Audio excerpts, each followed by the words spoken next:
প্রচারণা এখন খুব জোরে সোরে চলছে। কেমন মনে হচ্ছে প্রচারণা? অভিযোগ, পাল্টা অভিযোগ, বিষোদগার, সহিংসতা সবই আছে প্রচারণার মধ্যে। আপনি আসলে কিভাবে দেখছেন এবং কি মনে হচ্ছে কে এগিয়ে আছে প্রচারণায়?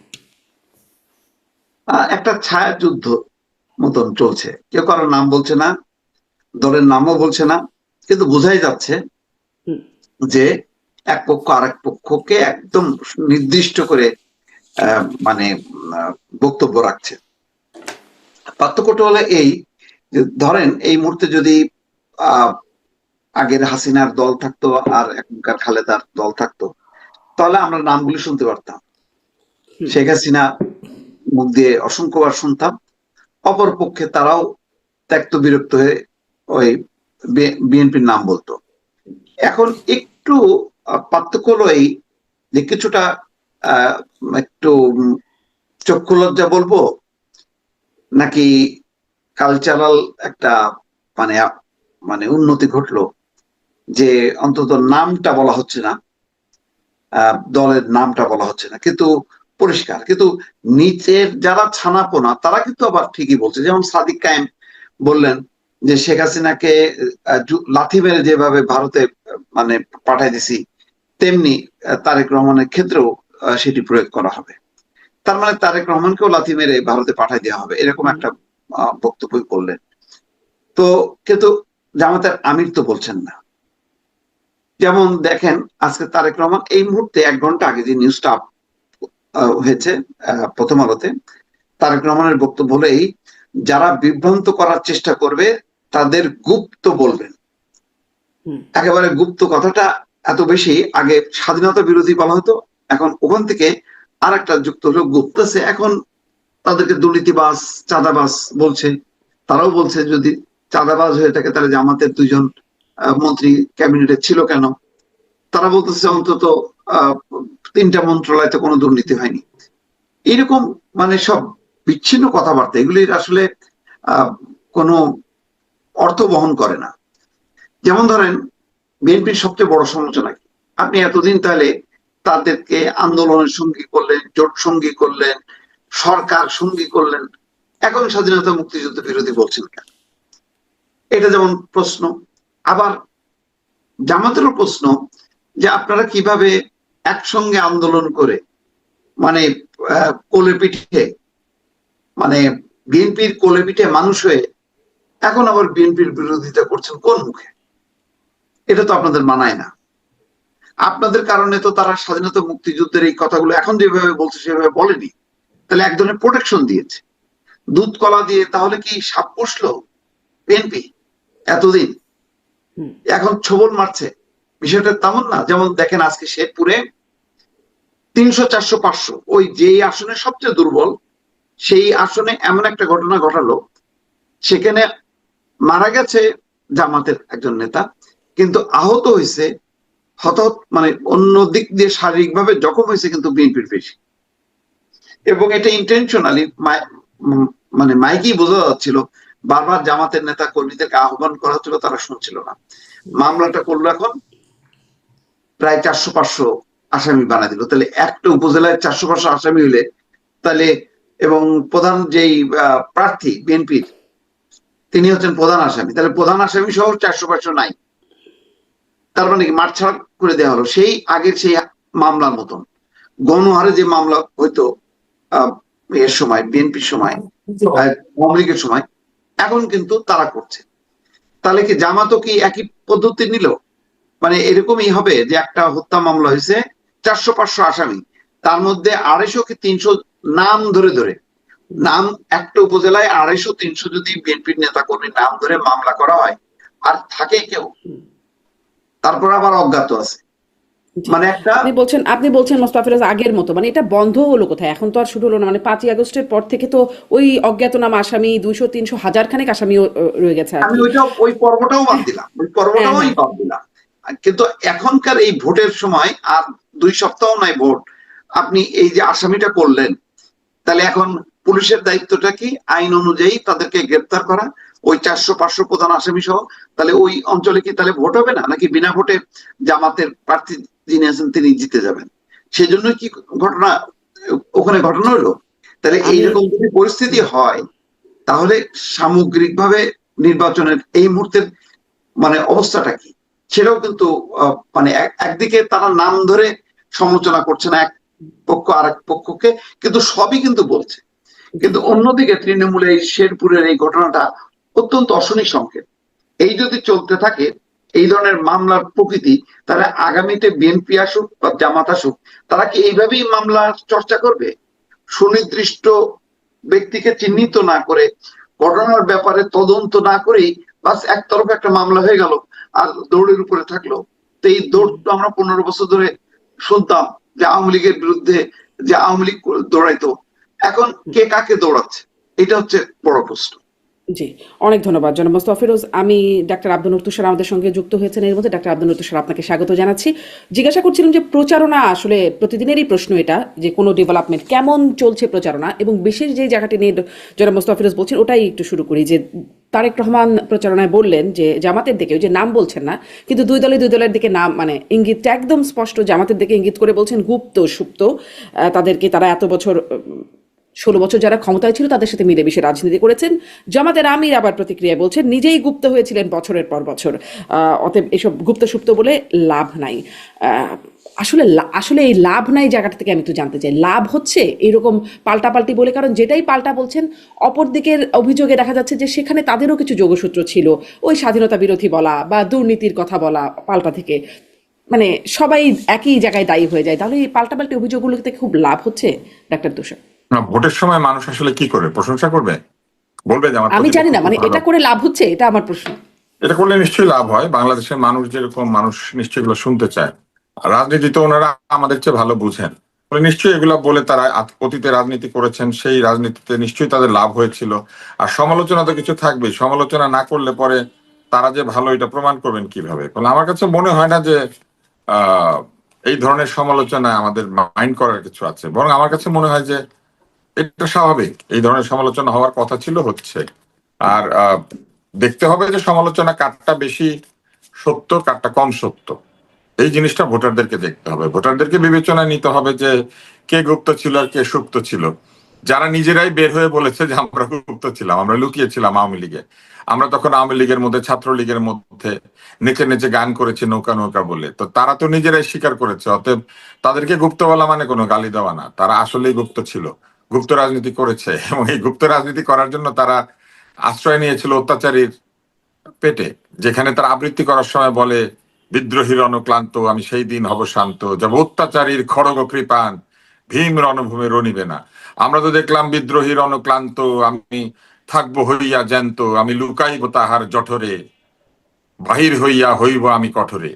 তাই তো দেখলাম না? তো এটা দেখলে পরে হ্যাঁ হ্যাঁ, তো ওনারা তো লুকিয়েছিলেন, এটা তো পরিষ্কার। ওনাদের লুকিয়ে থাকা লোকজন বের হয়ে নিজেকে সভাপতি দাবি করেছে, তারপর দাবি করেছে যে ওই সময় তারা কৌশলের অংশ হিসেবে এইভাবে লুকিয়েছিল, নেচেছে, আহ, তারপরে জয় বাংলা বলেছে, তারপরে নৌকা নৌকা বলে গান গেয়েছে, এগুলো তো ভিডিও আছে। ফলে এগুলো তো অস্বীকার করার কিছু নাই। ফলে তারেক রহমান যদি তাদেরকে গুপ্ত সুপ্ত বলে থাকেন, তিনি অন্যায় কিছু বলেন নাই। কিন্তু পেটে লুকিয়ে থেকে শক্তিশালী অত্যাচারকে, ঘুষ খাওয়াকে তারা সমর্থন করে, আর বের হয়ে এসে বলে আমাদের গায়ে কিচ্ছু লাগে নাই, আমরা একদম পুত পবিত্র, আমরা পাক সাফ। হ্যাঁ, এটা হচ্ছে ওই গানের মতো, আমার যেমন বেনি তেমন রবে চুল ভিজাবো না। হ্যাঁ, পানির মধ্যে নেমে ওনারা চুল ভিজে নাই বলে দাবি করছেন, তাই না? এগুলো বললে পরে হবে? এগুলো তো সাধারণ ভোটার দেখতে পাচ্ছে। আর এটাই আমি প্রশ্ন করছিলাম, এগুলো বললে কি হবে? কারণ এই কথা আবার বিএনপির পক্ষ থেকে তারেক না, রহমান বললে তো বলছেন যে হবে, তারা বললে স্বাধীনতা তো হবে, বিরোধী, সাধারণ তারা ভোটার দেখতে স্বাধীনতা বিরোধী, পাচ্ছেন। 71-এর ইতিহাসের কথা বলছেন। এখন 71-এর মিথ্যা ইতিহাস কথা। তারাও এখন দাবি করছে যে 71 না তো শারমিন, পুরনো, এটা সেই কি সময় মিথ্যা তো কথা? ছিল। হ্যাঁ হ্যাঁ, না শারমিন, না এটা কি কোনো, মিথ্যা কথা? না না সেটাই মিথ্যা তো না। জি, তো যাহা সত্য তাহা তো নিন্দা নহে, তাহা তো সত্য, তাহা তথ্য। যাহা সত্য তাহা তথ্য। তো তারেক রহমান যেটা কিন্তু বলেছেন বলে এটা তো লাভ সত্য। হচ্ছে, বরং বলে লাভ হচ্ছে এই সত্যটা বলে। না, এই একই কথা যখন কি আওয়ামী যখন লীগ আবার ওই বলে নাই? সময় একসাথে ছিলেন, হ্যাঁ একসাথে তখন ছিলেন, তখন না তো না, এটা এই বলেন কথা কি নাই। আওয়ামী লীগ বলে নাই শারমিন? তখন লাভ মজার হয়েছিল। ব্যাপার তো আওয়ামী লীগ দুই পক্ষের বিরুদ্ধেই এই কথা বলেছিল, এখন তো আওয়ামী লীগের সব কথাই মনে হচ্ছে সত্য হয়ে যাচ্ছে। না না, আওয়ামী লীগের সব কথা সত্য হচ্ছে না। আওয়ামী লীগ যখন বলেছিল তখন লাভ হয়েছিল। তখন যদি লাভ হয়ে থাকে এখনো লাভ হচ্ছে, তখন লাভ না হয়ে থাকলে এখনো লাভ হচ্ছে না। আমার মানে কাছে লাভ আমি, হচ্ছে কিনা এটা আপনি জানতে পারবেন না কেন? আমি আপনাকে হ্যাঁ মজাটা বলি। সেটা হচ্ছে লাভ হচ্ছে না ক্ষতি হচ্ছে, এটা বোঝা যাবে ভোটের দিনে। লোকজন ভোট দিবে না, তখন লোকে ভোট দিয়ে প্রমাণ করবে যে কার দিকে লাভ হয়েছে কার দিকে ক্ষতি হচ্ছে।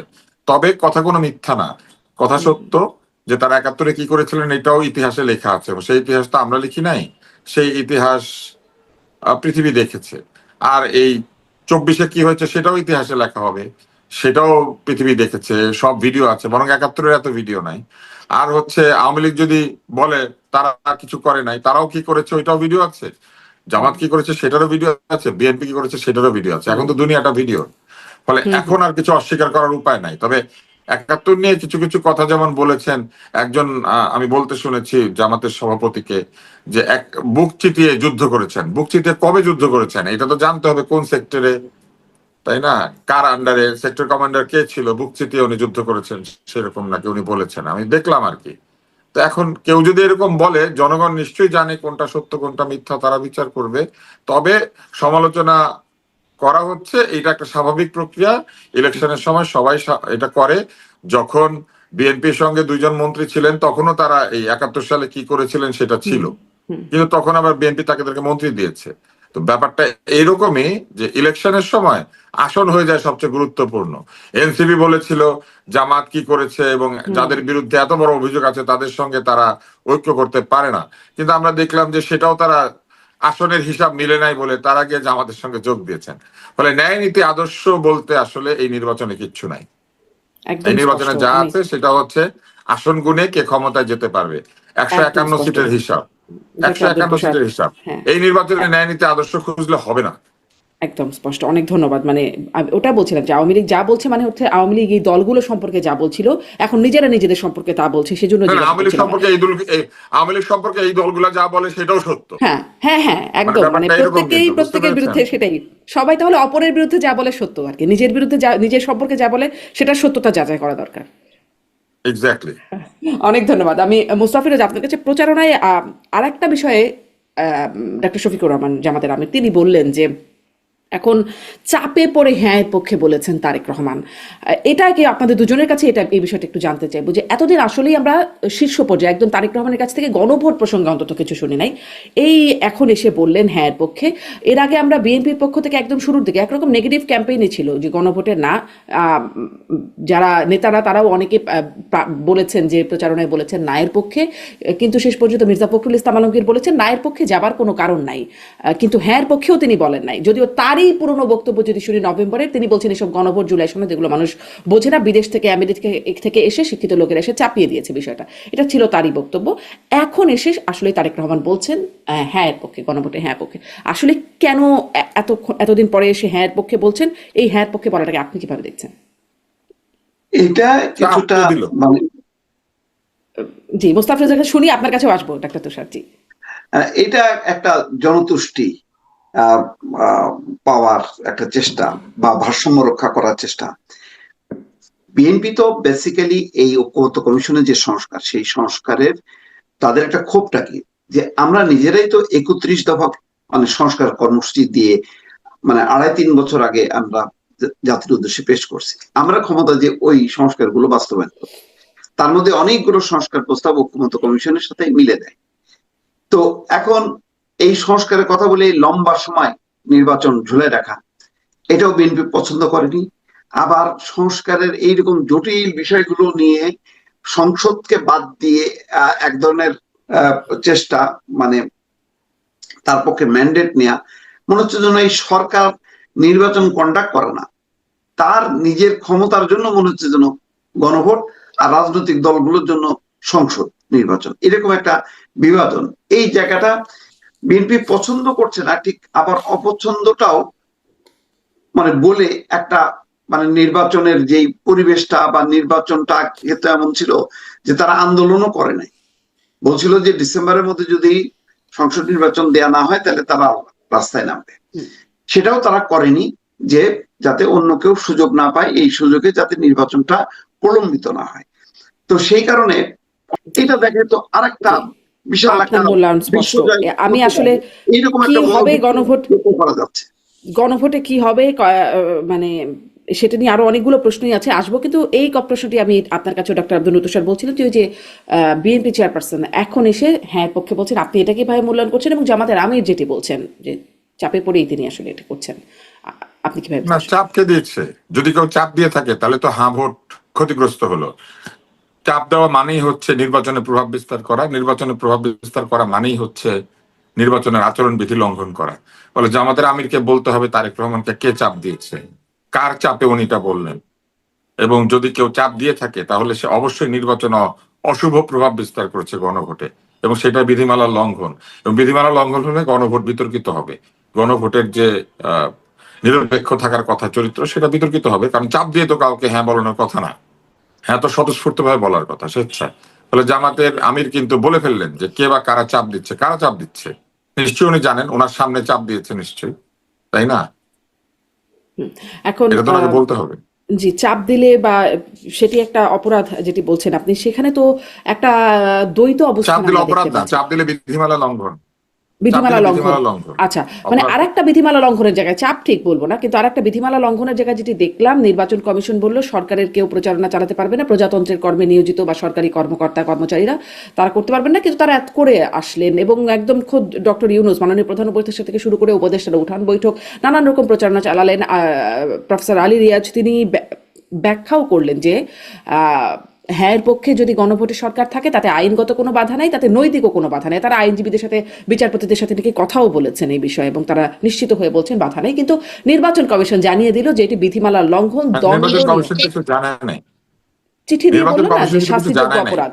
নির্বাচন কমিশনের সামনে একটা আইন আছে, যে আইনটা আগেই বানানো, সে আইনে যা লেখা আছে নির্বাচন কমিশন সেটা মনে করিয়ে দিয়েছে। হ্যাঁ, এখন কেউ যদি বলে আমি বিচারপতির সাথে কথা বলেছি, এর সাথে কথা বলেছি, ওর সাথে কথা বলেছি, আইনের বইটা একটু পড়লেই তো হইতো। এই সরকারে তো আইন জানা লোক আছেন একাধিক, তারা একটু পড়লেই পারতেন। এটা তো খুব স্বাভাবিক। নির্বাচন কমিশন কিন্তু কোনো নতুন কথা বলে নাই, যা লেখা আছে সেটা মনে করিয়ে দিয়েছে। এই শাস্তির বিধান, এই যে এটা যে অন্যায়, জরিমানার বিধান, এটা তো ওখানে লেখাই আছে, এটা তো তাহলে নতুন আমার কিছু দুইটা না। প্রশ্ন, এই দ্বৈততাটা মানে এই যে দ্বৈততা এটা কেন হলো এক, এবং এই যে হলো এতদিন ধরে যে প্রচারণা চালানো হলো, তাহলে এটা যদি শাস্তিযোগ্য অপরাধ হয় কিছু কি করা হবে? তাদেরকে কোনোভাবে কোনো বিধানের আওতায় আনা যাবে যারা করলেন? না, কিছু করা হবে কিনা এটা আমি কেমনে বলবো, এটা বলতে হবে নির্বাচন কমিশনকে। নির্বাচন কমিশন যেহেতু সবাইকে মনে করিয়ে দিয়েছে এটা অন্যায়, তাহলে যারা অন্যায় করেছে তাদের শাস্তিরও বিধান থাকা উচিত। এখন সেই আছে বিধানও তো। এখানে আছে। হ্যাঁ, এই জন্য সরকার নাকি এখন ব্যস্ত হয়ে এই আইন সংশোধন করছেন। তো আগে অপরাধ করে পরে আইন সংশোধন করা, এটা করা যায়? ধরেন আপনি একটা লোক খুন করে আসলেন, তারপর মৃত্যুদণ্ড বাতিল করলেন, এটা করা যায়? আইন তো ওনারা ভালো জানেন, আমরা জানি না, কিন্তু আইনের যে ব্যবহার আমরা দেখতে পাচ্ছি গত কিছুদিন ধরে, সেখানে তো আমরা ফ্যাসিবাদের বাইরে কোনো আচরণ দেখতে পাচ্ছি না। ফ্যাসিস্ট আচরণই তো আমরা আবারও দেখতে পাচ্ছি আইনের ব্যবহারের ক্ষেত্রে। একই মামলায় একজন সাংবাদিক গ্রেপ্তার হয়ে চলে গিয়েছেন কারাগারে, আর বাকিরা ঘুরে বেড়াচ্ছেন এবং সেই রকম ভাবে কথাবার্তা বলছেন। আবার অন্যদিকে এই মামলাটা করা হয়েছে, একজন সাংবাদিককে আগে আটক করে পরে মামলা হয়েছে। ওনারা আটক করার সময় জানতেন একটু পরে মামলা হবে, ফলে এইসব জিনিস তো হচ্ছে অহরহ। ফলে এটাও হতে পারে এই আইনটা সংশোধন হয়ে যাবে, সংশোধন হয়ে আবার একটা দায় মুক্তিও দিয়ে দিবে, দিয়ে আবার এটা গণভোটে ঢুকাই দেওয়া যেতে পারে যে এই প্রশ্নটা গণভোটে ছিল না, এখন আমরা গণভোটে দিয়ে দিলাম। গণভোট নিয়ে প্রচারণা করা যাবে নাকি যাবে না? কারণ এই গণভোটের মধ্যে একটা আইন আছে, সেটা বলা হয়েছে, একটা প্রচারণার মধ্যে একটা লেখা আছে যে আপনারা যদি গণভোট দেন তাহলে বাংলাদেশে গণভোটের বিধান চালু হবে। আমি গণভোট দিচ্ছি তাহলে কিভাবে? গণভোটের বিধান চালু করার জন্য গণভোট দিচ্ছি? ব্যাপারটা কোনো অদ্ভুত কথাবার্তা। তো এরকম আছে তো ওখানে। তো আসলে কিছু বলার নাই। ওই পরশুরামের একটা গল্প পড়েছিলাম, সেই পরশুরামের গল্পটার মধ্যে ছিল এরকম যে কবিরাজের কাছে রোগী যায়, তো কবিরাজ নানান সিমটমের কথা বলে, তো বললে রোগী বলে যে না এটা তো নাই, তখন কবিরাজ বলে আছে, জানতে পারো না। তো এই গণভোটটা এরকম হয়েছে, সবকিছু এটার ভিতরে আছে, শুধু জনগণ আছে কিন্তু জানতে পারে না। হ্যাঁ, এই এই জানতে পারে না, এটা আবার জেড দিয়ে বানান করেছিল। হ্যাঁ, তো এটা পরশুরামের গল্প, রাজশেখর বসুর। এটা খুবই বিখ্যাত গল্প, যে কবিরাজের কাছে, ডাক্তারের কাছে যে গিয়েছে আর কি, সে ডাক্তার নানান সিমটমের কথা জিজ্ঞেস করে, যে তোমার কি পেট ভুটভুট করে, তোমার কি বাতকর্ম হয়, তোমার কি মাথা ঘুরায়, তোমার কি শিন শিন করে, পিন পিন করে, এগুলো জিজ্ঞেস করে আর কি। তখন রোগী মাথা নেড়ে বলে না না এটা তো নাই। তখন বলে আছে, জানতে পারো না। মানে আছে কিন্তু আমরা জানতে পারি না। তো ওইরকম প্রথমে এটা আইনের মধ্যে ছিল, কিন্তু নির্বাচন কমিশন জানতে পারে নাই, জানতে না পারার কারণে দেরি করেছে। তারপরে যখন এটা দিয়ে দিয়েছে তখন আমরা বুঝতে পেরেছি যে সরকারও যেটা আছে জানতে পারে নাই। তখন এই যে দুই পক্ষই যে জানতে পারে নাই, এই জন্য এখন জানাজানি হয়ে গেছে, সেই জন্য এখন তারা আইনটা বদলাবে। কিন্তু সেটাও আবার আমরা কি আইন বদলাবে বা সংশোধন করবে, আজকে দেখলাম পত্রিকা সমকালে, আমি সেটা দেখে বলছি, এটাও আবার আমরা জানতে পারছি না। এখন এটা করে ফেলার পরে আবার এটা এরকম হয়তো লুকিয়ে থাকবে আইনটা, আবার কেউ লঙ্ঘন করলে আবার নির্বাচন কমিশন বলবে যে এটা কেন করলেন, তখন আবার হয়তো সংশোধন হবে। মানে এইটা একটা ছেলে খেলা আমার কাছে মনে হচ্ছে। কিন্তু এত আইন না অবুঝ। জানাটা আবার তো কোনো, আপনিও বলছিলেন যে এখন আইন সংশোধন করাটা এবং তারপরে তার আগেটা, মানে আইন না জানা তো আর কোনো ডিফেন্স না। মুস্তফা ফিরোজ, আপনার কাছ থেকে এটা জানতে চাই যে নির্বাচন কমিশন এখন এসে মনে করিয়ে দিল, কারণ বিষয়টা আগেই ছিল, স্পষ্ট করছিলেন ডাক্তার আব্দুল নতুন স্যার যে এটা তো আইনে আগেই ছিল, মনে করিয়ে দিল, আইনের লঙ্ঘন যে তাহলে হলো, এটার কি কোনো প্রতিকার থাকবে? রাষ্ট্রীয় টাকা খরচ করে, মানে লঙ্ঘনটা হলো যেটি, সেটা রাষ্ট্রীয় টাকা খরচ করেই সরকারি কর্মকর্তারা, সরকারি উপদেষ্টার প্রচারণা চালাবে। নির্বাচন কমিশন তো আসলে ভয় পেয়ে গেছে, তারা বুঝতে পারছে যে ভবিষ্যতে যদি কেউ মামলা টামলা করে তাহলে তো এটা তো আসামি হয়ে যাবে। তো পরে দেখছে যে না, এটা যদি আমরা একটা ফর্মালি যদি প্রোটেস্ট না করি, তাহলে আমাদের এতে থাকবে যে এইরকম একটা মানে আইন লঙ্ঘনের ঘটনা ঘটছে, নির্বাচন কমিশন নিশ্চুপ ছিল। আগেও যেমন বহু ঘটনা ঘটছে, নির্বাচন কমিশন নিশ্চুপ ছিল, তো সেই তালিকার মধ্যে এই কমিশনও যুক্ত হয়ে যাবে। তো সেই ভয় থেকেই তারা দ্রুত বেগে একটা এ করলো। নতুবা আমরা কিন্তু বলছিলাম যে এটা কেমন কথা হলো যে প্রধান উপদেষ্টা নিজে এর পক্ষে জাতির উদ্দেশ্যে ভাষণ দিচ্ছেন, উপদেষ্টারা নেমে গেলেন, একটা কমিটিও করা হলো, সমস্ত সরকারি প্রতিষ্ঠান, স্বায়ত্তশাসিত প্রতিষ্ঠানগুলোকে বলা হচ্ছে যে এর পক্ষে বলতে হবে, ব্যাংকগুলোকে বলা হচ্ছে এর পক্ষে তাদের বিজ্ঞাপন দিতে হবে। তো এটা কেমনে হয়? রাষ্ট্র যে প্রতিষ্ঠানগুলো, এরা তো নিরপেক্ষ থাকবে নির্বাচনের সময়, সে না হোক অথবা জামাত বিএনপি নির্বাচন হোক, যে কোনো নির্বাচনেই মানে রাষ্ট্র প্রশাসন নিরপেক্ষ থাকবে, এটাই হচ্ছে বিধান। এটার জন্য তো এত আইন কানুন বোঝার দরকার নেই। তো সেটা বলে যে না, এটা নাকি এমন একটা আইন করা হয়েছে যে সেখানে ভোটের পক্ষে পুরো রাষ্ট্র নেমে যাবে, আর যারা না বলবে তারা হবে ফ্যাসিবাদের দোসর, আওয়ামী লীগের দোসর, না ইত্যাদি ইত্যাদি। তারপরে কি যেন একটা ফতোয়া দিল দেখলাম শফিকুর রহমান, যে আজাদি না গোলামি, না হলে গোলামি হবে। তাইলে আমি মানে গোলামি হব, ফ্যাসিবাদের দোসর হব, আওয়ামী দোসর হব, তাহলে সেটা তো একেবারে কিল করে ফেলা উচিত। একটাই থাকবে, হাতে ভোট দিতেই হবে এবং বাধ্যতামূলক।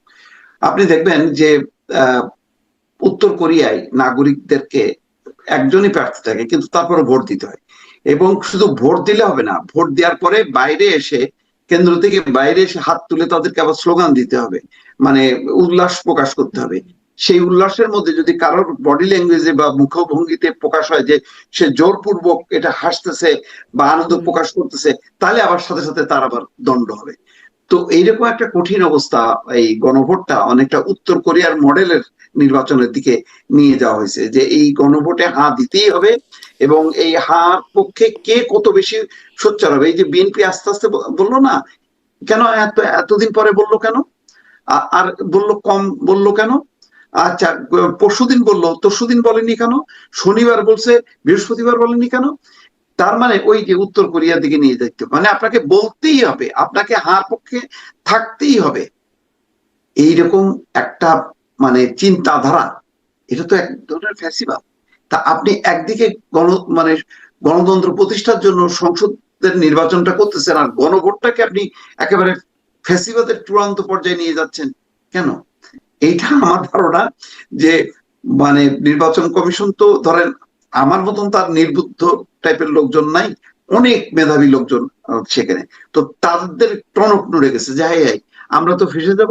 সেই জন্য তড়িঘড়ি করে তারা এটা দণ্ডনীয় যে এর পক্ষে বা অবস্থান নেওয়াটা, বলাটা, সেই কারণে তারা ওই বিধিবিধানের কথা বলে এখন চুপ করে বসে আছে।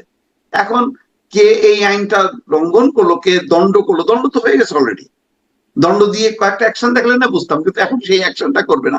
তারা বলবে না আমরা তো বলেছি, মানে অর্থাৎ আমি থাকলাম, দায়মুক্ত থাকলাম। এই ধরনের একটা মানে ভোগলাবাজি চলতেছে, সোজা কথা। এটা খুবই মানে দুঃখজনক।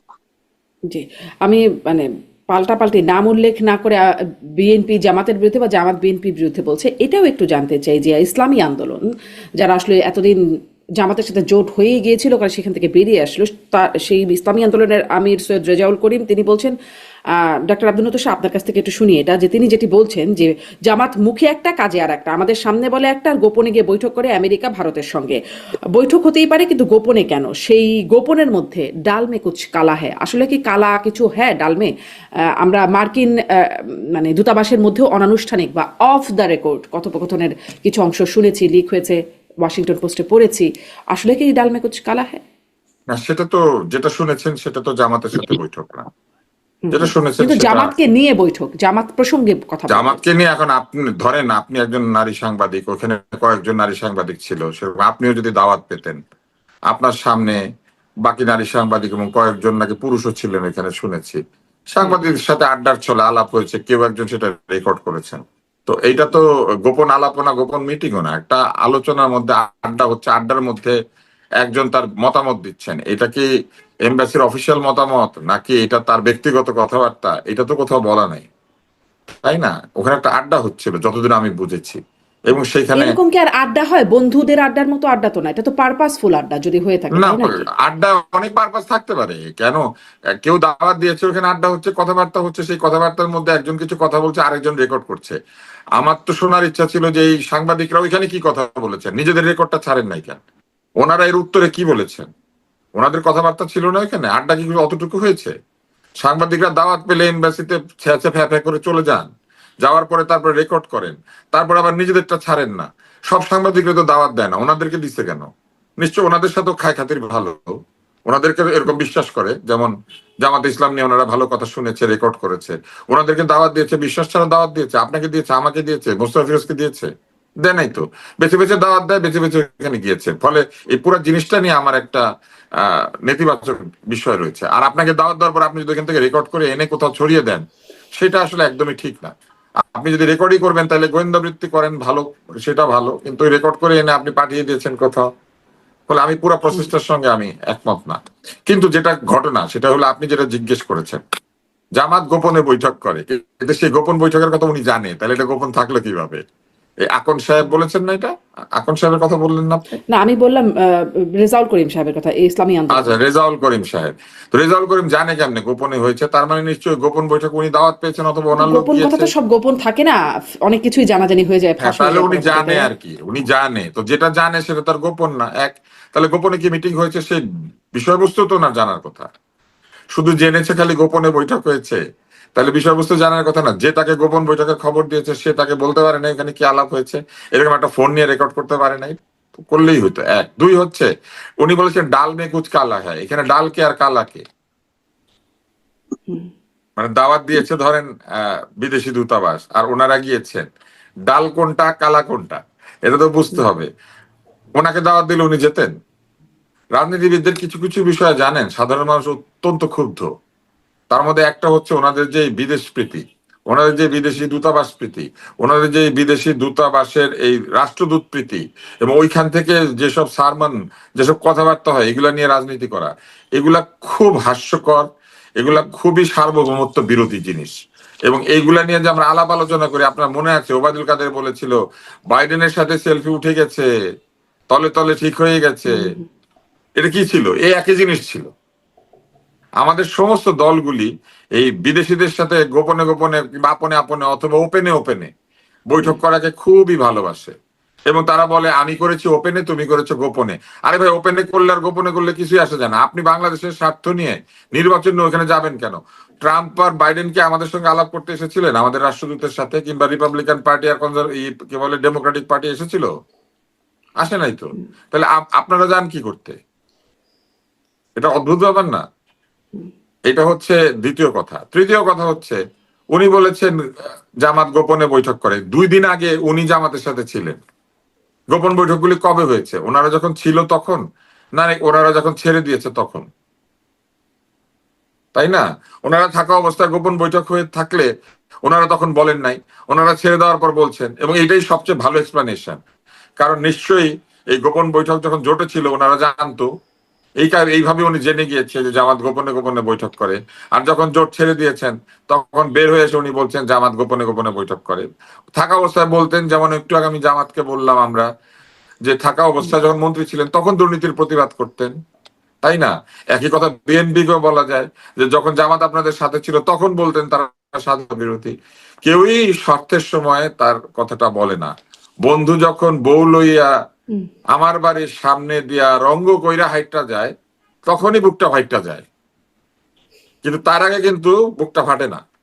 এই বন্ধু যখন বন্ধু ছিল তখন সে ভালো ছিল, কিন্তু বন্ধু তখন হয়তো বুক তখনও, ফাটে তবু মুখ ফোটে না, ওই যে আছে না হ্যাঁ মানে সেরকম মুখে তখন, ফোটে না। হ্যাঁ কিন্তু এই জি। ঘটনাটা তো এইটাই, এখন বন্ধু যখন রঙ্গ কইরা এনসিপির সাথে লইয়া আমার বাড়ির সামনে দিয়ে হাইটা যায় তখন বুকটা ফাইটা যায়।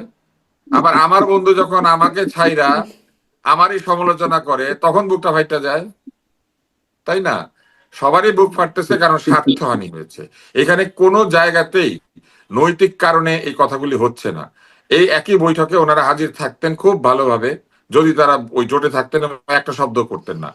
আমার খুবই জানার ইচ্ছা আর কতদিন আমাদের দেশের মানুষ এইভাবে বিদেশিদের পরামর্শ, বিদেশিদের ইয়েস নো, বিদেশিদের হ্যাঁ বলা, বিদেশিদের অ্যাপ্রুভ করা, এইগুলাতে ব্যস্ত থাকবে। আধিপত্যবাদ যদি সত্যি একটা শব্দ হয়ে থাকে, এই আধিপত্য যেই করুক সেই খারাপ। চামড়া রং দিয়ে আধিপত্য হিসাব হয় না, কার সাথে আপনার বর্ডার আছে সেটা দিয়ে আধিপত্য হিসাব হয় না। আধিপত্যবাদ যে করবে সেই খারাপ, সেই ভুল। সকল আধিপত্যবাদী আমাদের জন্য ক্ষতিকর। কি কারণে আমরা অন্যের কাছে এটা জানতে যাব, তাই না? এটা তো জানার কোনো প্রয়োজন নাই এবং তাদেরকে মেনশন করারও কোনো প্রয়োজন নাই। হুম। জি, কিন্তু প্রয়োজন কি আসলে আছে? মানে এটা একটা মানে প্রশ্ন আমি মোস্তাফিরুজ আপনার কাছ থেকে শুনতে চাই। কেন এই বিষয়গুলো হচ্ছে? মানে মার্কিনীদের যে আনুষ্ঠানিক বক্তব্য একটা যে আমরা কোনো দলের পক্ষে না, মার্কিন রাষ্ট্রদূত বললেন সাংবাদিকদের সামনে, আর এই অনানুষ্ঠানিক বা অফ দ্য রেকর্ড যে কথোপকথন হচ্ছে সেখানে একটা এই জেস্টার পাওয়া যাচ্ছে যেখানে খুব স্পষ্টভাবে জামাতের পক্ষে প্রচারণার মানে মতো ব্যাপার স্যাপার খুবই ইতিবাচক, জামাতকে মানুষ পছন্দ করছে, জামাত গেলে কি কি যে কনসার্ন বা উদ্বেগের জায়গাগুলো হয়তো থাকতে পারে সেগুলোর ব্যাপারেও তারা আশ্বস্ত করছে যেটা হবে না ওটা হবে না, শরিয়া কায়েম করবে না, নারীদের প্রতি নানান রকম বিষয়ে আশ্বস্ত করছে। অপরদিকে বিএনপির প্রসঙ্গে একটুখানি কথা আছে পুরোটাতে, সেখানে বলছে বিএনপি ক্ষমতায় গেলে আবার নিজেদের মধ্যে অভ্যন্তরীণ কোন্দল আর দুর্নীতি শেষ হয়ে যাবে, এরকম স্পষ্ট পক্ষপাত দেখা যাচ্ছে অনানুষ্ঠানিক কথোপকথনের মধ্যে। এটি আসলে মানে এটিকে কোনো বার্তা দেয়? ডাল মে কুছ কালা হ্যাঁ? দেখেন, অনানুষ্ঠানিক যে বিষয়গুলো সেগুলির সত্যতা কতটুক আর কতটুক মানে এটার কোনো বাস্তবতা নেই, এগুলি কিন্তু আহ, মানে বিশ্বাস করা বা বিশ্লেষণ করাটা কঠিন। মানে আপনি কোনো ফ্যাক্টস নাই, কোনো তথ্য নাই, অথচ তার উপরে আপনি লম্বা একটা শুধু পারসেপশনের উপরে আপনি আলোচনা করে গেলেন। তো সেটা ভালো, সেটা বলে ভিউ বাড়ে। কিন্তু আমার ধারণা যে আমেরিকা মুখে কোনটা বলে, ভেতরে কোনটা বলে, ভেতরে যেটা বলে সেটা কি মুখে বলে কিনা, আমার যথেষ্ট সন্দেহ আছে। দেখেন আপনি আহ সজীব ওয়াজেদ জয় কয়েকদিন আগে বললেন কি যে আমার মা আসলে রাজনীতি থেকে অবসর নিতে চান, তিনি দেশে ফিরতে চান, তিনি আর রাজনীতিতে জড়াবেন না। কিন্তু আমরা দেখলাম কি দিল্লিতে লন্ডন আওয়ামী লীগের সঙ্গে বৈঠক করলেন এবং সেখানে দেখলেন সুরম্য অট্টালিকা এবং নিরাপত্তা ব্যবস্থা। তো একদিকে আবার সাংবাদিকদের সঙ্গেও যুক্ত থাকলেন, মিলছে না তো বিষয়টা। তো এখন সজীব ওয়াজেদ জয় মুখে যেটা বলছে বাস্তবে কিন্তু সেটা নেই। এখন আমেরিকা হঠাৎ করে কি কারণে জামাতের বন্ধু হবে, কোন স্ট্র্যাটেজি নিয়ে? এটা কি বিএনপির সাথে এরকম চীনের কোনো চুক্তি হয়ে গেল? সেই কারণে কি পাল্টা হিসেবে মানে চীনকে মোকাবেলা করার জন্য জামাতকে ধরছে, নাকি জামাত সত্যি সত্যি ক্ষমতায় আসতে যাচ্ছে এটা নিশ্চিত হয়েই আমেরিকা জামাতকে নিজের নিয়ন্ত্রণে আনতে চাচ্ছে? এইগুলি খুবই মানে কি বলে নানা রকম বিশ্লেষণ সামনে আনা যায়, কিন্তু কোনোটার উপরে বলা যায় না যে না এটাই সত্য। আমাদের অবস্থা হলো তাই, আমাদের ইনফরমেশন বেস গুলো কিন্তু এত দুর্বল। আজকে আপনি দেখেন, আপনি এই যে জরিপের এটাই দেখেন, 3টা জরিপ 3 রকম। এখন বলা হচ্ছে যে বেশিরভাগ মানে শফিকুর রহমানের ডাবলেরও বেশি 45% মানুষ চায় প্রধানমন্ত্রী হোক। তার আগে কি হলো হাড্ডাহাড্ডি লড়াই 34-35। তার আগে কি হলো 70% হচ্ছে বিএনপি ভোট পাবে। একটার সাথে একটা কোনো মিল নেই। তো কোনটা সত্য কোনটা মিথ্যা? তেমনি আমেরিকা বন্ধুকে, জামাত কেন বন্ধু বিএনপি না? এগুলো আপনি কিভাবে মেলাবেন? এগুলো তো মেলানো যায় না। তাহলে কি ভারতের সাথে কি এমন একটা ঘটনা ঘটে গেল, মানে যে যখন নাকি আমেরিকা বুঝলো যে তারেক রহমান ভারতের সাথে চুক্তি করে দেশে আসছে, তখনই কি তাদের মাথা খারাপ হয়ে গেল যে তাহলে ভারত যদি ঢুকে পড়ে তাহলে? তো ভারত আর মানে আমাদের কনটেক্সটে তো ভারত আর আমেরিকা তারা তো কৌশলগত মিত্র, কারণ দুই পক্ষই চীনকে মোকাবেলা করতে চায়। তাহলে তাদের মধ্যে কেন বিভাজনটা হবে? তাদের তো এক থাকা দরকার। তাহলে ভারতও কি জামাতকে চাচ্ছে? তাহলে সেই বিষয়টা চলে আসে। কিন্তু সেটা তো আমরা জানি যে বাস্তবতা হলো এই, যে জামাতকে কোনোভাবেই অ্যালাউ করে না ভারত। কিন্তু আবার সামনে কি দেখছি, যে ভারতীয় কূটনীতিকরা দেখা করেন, সেই দেখা করার বিষয়টা তারা আবার যখন নিষেধ করে, এটা জামাতের আমির আবার সেটা রক্ষা করেন। আবার জামাতের একটা টিম যে ভারতের প্রজাতন্ত্র দিবস উপলক্ষে সেখানে হোটেলে যায়। তাহলে আমরা প্রকাশ্যে যেটা দেখি আর ভেতরে যেটা দেখি তার সাথে মেলে না। তাহলে সত্য কোনটা, সত্য কোনটা, এইটা বোঝাটা আসলে খুব কঠিন, এবং এই কারণে কোনো সমীকরণে পৌঁছানো যায় না। জি, একদম শেষ প্রশ্ন, আপনি আওয়ামী লীগের প্রসঙ্গটা একটু আনলেন ডক্টর আব্দুল তুষার, যে আওয়ামী লীগ তো ক্যাম্পেইন করছে নো ভোট নো ভোট। কি মনে হয় তাদের ভেতরের মানে সামনাসামনি দেশের এরকম তৎপরতা তো দেখা যাচ্ছে না খুব বেশি, কিন্তু অনলাইনে নানান রকম তৎপরতা আছে, দেশেও হয়তো আছে, যদি আপনি বলতে পারেন বলবেন। কিন্তু এই যে ক্যাম্পেইন, এটির আসলে প্রভাব কেমন পড়বে? মানে আওয়ামী লীগের ভোটারদের অবস্থান কি হবে? এই ক্যাম্পেইনের প্রভাব তাদের মধ্যে কতটা পড়বে, কি মনে হয় আপনার? আমি মনে করি এটি একটা আত্মঘাতী সিদ্ধান্ত। নো ভোট দিলে এমনও হতে পারে যে আওয়ামী লীগ আরো দীর্ঘদিনের জন্য এই অবস্থায় থেকে যেতে পারে। বরং আওয়ামী লীগের ভোটারদের উপরে আস্থা রেখে আওয়ামী লীগের উচিত বলা, আগে যেমন বলতো আমার ভোট আমি দিব, যাকে ইচ্ছা তাকে দিব, তো যাকে ইচ্ছা তাকে দিবে। আওয়ামী লীগের ভোটাররা যাবে সেখানে, আওয়ামী লীগ বলে দিবে কেন no vote no vote? Awami লীগের বলা উচিত আপনার ভোট আপনি দেন, যাকে ইচ্ছা তাকে দেন। আওয়ামী লীগ না ভোটের অধিকারের জন্য লড়াই করেছে? ভোটের অধিকার কেন তাহলে তার ভোটারদের কাছ থেকে সে কেড়ে নিতে চাচ্ছে? এটা তো তার কেড়ে নেওয়া উচিত না। বরং আওয়ামী লীগের বলা উচিত আপনারা নিঃসংকোচ চিত্তে আগে যেমন ভোট দিয়েছেন সেরকম ভোট দেন, ভালো লোককে ভোট দেন। আর আওয়ামী লীগের ভোটাররা যদি মনে করে তারা বিএনপি কে দিবে না, তারা জামাতকে দিবে না, জাতীয় পার্টিকে দিবে না, কাউকে দিবে না, এলাকাতে ভালো লোক আছে যে তাকে দিক, স্বতন্ত্র নাই, ভালো লোক কেউ নাই, বা এদের এই 5 জনের মধ্যে থেকে বেছে নেওয়ার মতো একজন নাই, 10 জনের মধ্যে থেকে বেছে নেওয়ার মতো একজন নাই, আমি নাই সেজন্য ভোটও নাই, ব্যাপারটা কি এরকম? তার মানে আওয়ামী লীগ যদি বা পৃথিবীতে না থাকে তাহলে পৃথিবীতে কোনোদিন ভোট হবে না? এটা একটা ভুল ক্যাম্পেইন। আওয়ামী লীগের ভুল রাজনীতিতে কোনো সীমানা নাই। এবং আমার কেন জানি মনে হয় যে আওয়ামী লীগের রাজনৈতিক যারা পরামর্শ দিয়ে থাকেন, এই পরামর্শদাতাদের মধ্যে অনেকেরই ব্যক্তি স্বার্থ কাজ করে। ব্যক্তি স্বার্থ দিয়ে কোনোদিন দলকে বাঁচানো যায় না, যেটা আওয়ামী লীগ একেবারে মরিয়া প্রমাণ করিল, ওই কাদম্বিনীর মতো। কাদম্বিনী মরিয়া প্রমাণ করিল, সে মরে নাই। ওরকম আওয়ামী লীগ, এই শব্দ বললে আওয়ামী লীগেরা মাইন্ড করে, তারপর আবার বলি আওয়ামী লীগ পলাইয়া প্রমাণ করিল যে আওয়ামী লীগ পলাইতে পারে। কারণ এর আগে পর্যন্ত বলেছে যে আওয়ামী লীগ কোথাও যায় না, কোনো দিকে যাবে না, আওয়ামী লীগ এখানেই থাকবে। তো এরকম করেছে না? তো সেই হিসেবে আমি মনে করি যে আওয়ামী লীগের চিন্তা করা উচিত। মুখে যদি আপনি বলেন যে আপনার ভোট আপনার রায়, আপনার ভোট আপনি যাকে ইচ্ছা তাকে দিবেন, আপনি যদি বলেন ভোটের অধিকারের জন্য সংগ্রাম আপনার এই দলের আওয়ামী লীগের, তাহলে এখন কেন ভোট দিতে না করবেন? আপনি বলবেন নিশ্চিন্তে নিঃসংকোচ চিত্তে গিয়ে ভোট দিতে, এবং ভোট দিয়েই ভোটের শত্রুদের পরাজিত করতে। সেটা বলার নৈতিক জায়গা কি তাদের নাই? এটা তাদেরকে প্রশ্নের উত্তর দিতে হবে। আমি মনে করি নো ভোট একটা গণতন্ত্র বিরোধী কথা। বরং বলা প্রভাব উচিত, কেমন, এর কি প্রভাব পড়বে মানুষের মধ্যে, মানে এটা ভোটারদের? ভোটের দিন বোঝা যাবে, এটা ভোটের দিন বোঝা যাবে।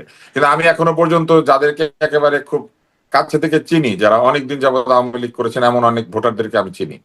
আমি বিএনপিরও চিনি, অনেককেই চিনি। তো সেই রকম আমি যাদেরকে দেখেছি তারা কেউ আমাকে বলেন নাই যে তারা ভোট দিতে যাবেন না। তাদের মনের মধ্যে যেসব কথাবার্তা আছে তারা সেটা বলতে পারেন না। তারা মনের মধ্যে এখনো আগের শাসনে বসবাস করেন, যখন মানুষ কথা বললে বিপদ হইতো অনেক বেশি। এখনো হয়, কম হয় আর কি আগের চেয়ে, কিন্তু আগে তো অনেক বেশি হতো। তারা ওই শাসনে আছেন বলে নিজেরা মনে করেন, ফলে তারা বলেন না। একটু আগে আপনি মুখ ফোটে কি জানি বলছিলেন না? তো ওনাদের সব ফেটে গেলে মুখ ওনাদের ফাটে মুখ তাও ফুটবে মুখ না। ফোটে না। ওনারা অভ্যস্ত হয়ে গিয়েছেন, ওনারা একেবারে অভ্যস্ত হয়ে গেছেন। ওনারা বলে না কিছু, কিন্তু ওনারা ভোট দিতে যাবে আমি শিওর। এবং আমি আশা করছি যে ভোটের দিন এরকম 2-4 জনকে পেলে আমি তাদেরকে দেখবো যে তারা আসলে শুনলেন না কেন যে নো ভোট নো ভোট, এটা কেন শুনলেন না? হ্যাঁ, তো আমি যেটা দেখছিলাম আল জাজিরার একটা প্রতিবেদনে, সেখানে বলছে যে তারা আসলে অনেকে ভয় পাচ্ছেন যে ভোট দিতে যদি না যায় তাহলে তাদেরকে আবার স্বৈরাচারের দোসর বলা হবে বা কিছু করা হবে, এরকম একটা ট্যাগ দেওয়া হবে বা তাদের জন্য বিপদ হবে। ভোট তো ভোট তো একজন নাগরিকের অধিকার, সাংবিধানিক অধিকার। আপনি একজন নাগরিকের সাংবিধানিক অধিকার এক্সারসাইজ করতে না করবেন কেন? হুম, আপনি বলবেন স্পষ্ট। ভোট দিতে, আপনি কি করে বলেন যে আপনি ভোট দিয়েন না? এটা আগেও যখন যারা বলেছে তারা ভুল করেছে। ভোট বর্জন আপনি করতে পারেন, আমি দাঁড়াইলাম না, কিন্তু আমি ভোটারকে কি করে বলি যে আপনি ভোট দিয়েন না? আমি দাঁড়াই নাই মানে পৃথিবীতে আর কোনো মানুষ নাই, আমি নাই মানে পৃথিবীতে আর কোনোদিন ভোট হবে না, তাই না? মুসলিম লীগ নাই বলে বাংলাদেশে কোনোদিন ভোট হয় না। একসময় তো মুসলিম লীগ পাকিস্তান শাসন করতো, এই জন্য পাকিস্তান বন্ধ হয়ে গেছে জি, মুসলিম লীগ নাই দেখে। এইটা আমি মনে করি যে এগুলো আবেগী সিদ্ধান্ত। আওয়ামী লীগের এই আবেগ আপনার মূল্যায়ন একটু আপনার মূল্যায়ন একটু একদম একটু স্পষ্ট। আমি একটু কমানো দরকার। জি, একটু জনাব মোস্তাফিরোজ, আপনার কাছেও একই প্রশ্ন যে এই ক্যাম্পেইনকে আপনি কিভাবে দেখছেন, এক, আর হচ্ছে এই ক্যাম্পেইনের প্রভাব মানুষের মধ্যে কেমন পড়ছে, ভোটারদের মধ্যে? না ভোটের পক্ষে এই যে না, হ্যাঁ জি, মানে না, নো ভোট নো ভোট এটা বলছি, আওয়ামী লীগের যে প্রচারণা সেটা। মানে নৌকা নাই তো ভোট নাই, এটা হ্যাঁ এটা হ্যাঁ বলার চেষ্টা হ্যাঁ করতেছে আর কি।